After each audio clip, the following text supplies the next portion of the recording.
Marine Le Pen et Jordan Bardella ont fait part de leur volonté de ne pas renverser d'emblée le futur gouvernement de Michel Barnier.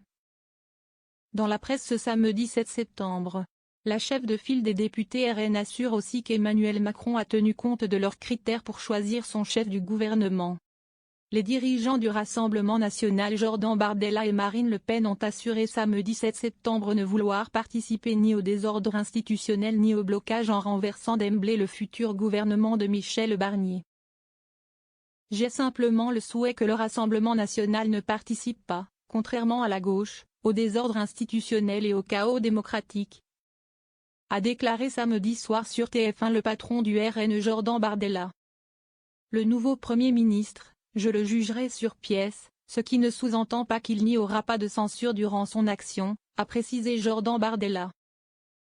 La censure systématique, pas l'état d'esprit du RN. Si en revanche, il est le nouveau prête-nom du macronisme et qu'il poursuit la politique qui a été conduite par Emmanuel Macron et qui a été très sévèrement sanctionnée dans les urnes en juillet dernier, alors ce gouvernement tombera, a-t-il menacé.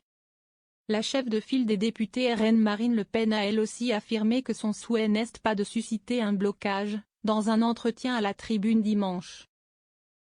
Si nous l'avions souhaité, nous aurions fait comme le nouveau Front populaire et menacé de censurer tout le monde.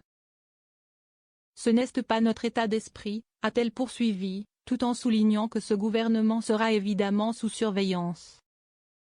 Barnier semble avoir le même constat que le nôtre.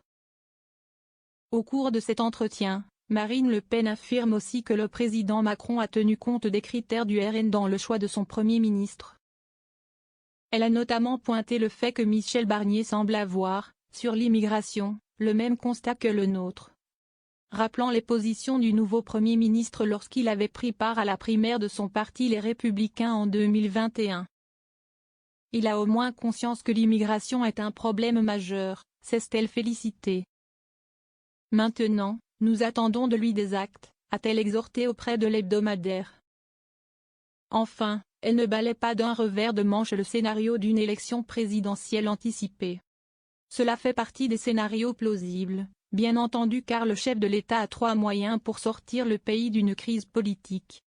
Renouveler son gouvernement, dissoudre l'Assemblée nationale et démissionner, 2 de ces moyens ne sont plus à sa disposition, il ne lui reste que le 3e.